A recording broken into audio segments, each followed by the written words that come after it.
रचा का मतलब ये भी नहीं, कहीं ऐसे समझते हैं कभी आत्माएं थी नहीं जिसको बैठ कर करके रचा, नहीं, आत्माएं भी अनादि हैं।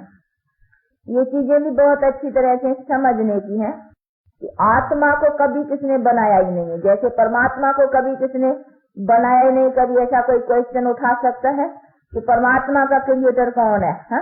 परमात्मा को किसने पैदा किया, ये कोई क्वेश्चन उठा सकता है? नहीं। जैसे परमात्मा का कोई रचता नहीं है, वैसे आत्माओं का भी वास्तविकता में कोई रचता है ही नहीं, अनादि है ना। परंतु फिर भी परमात्मा को क्रिएटर कहा तो जाता है नहीं। क्यों कहा जाता है? वो इसी नाते कहा जाता है कि आत्माओं को प्यूरिफाइड स्टेज पर लाना, उसमें प्यूरिफिकेशन क्रिएट करना और आत्मा को ओरिजिनल स्टेज पर लाना, ये परमात्मा का काम है।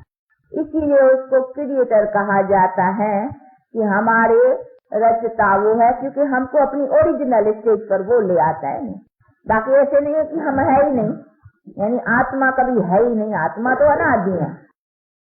तो ये चीजें भी समझनी, ये सृष्टि भी अनादि है, मनुष्य भी अनादि है। ऐसे नहीं है कि वो रचता कोई मनुष्य कभी था ही नहीं, या ये सृष्टि कभी थी नहीं, या कोई आत्मा कभी थी नहीं, इन्हीं को बैठ करके परमात्मा ने रचा है। नहीं, ये सब चीजें अनादि है, लेकिन उन चीजों को प्यूरिफाइड करना, उनको अपने ओरिजिनल स्टेज पर लाना, वो बल देना, वो ताकत दे करके उनको अपने ओरिजिनल कंडीशन पर ले आना, ये उसका काम है। इसीलिए देखो, अभी हम आत्मा भी तमो प्रधान, शरीर भी तमो प्रधान, संसार भी तमो प्रधान है ना, लेकिन परमात्मा आकर करके अभी क्रिएट करता है। क्या ऐसे तो नहीं ना, मनुष्य है ही नहीं जिसको क्रिएट करता है, परंतु मनुष्य में जो हमारी ओरिजिनल स्टेज है उसको क्रिएट करता है, अर्थात उसको दूसरे शब्दों में तो यही कहेंगे ना, आत्मा को प्यूरिफाइड बनाता है।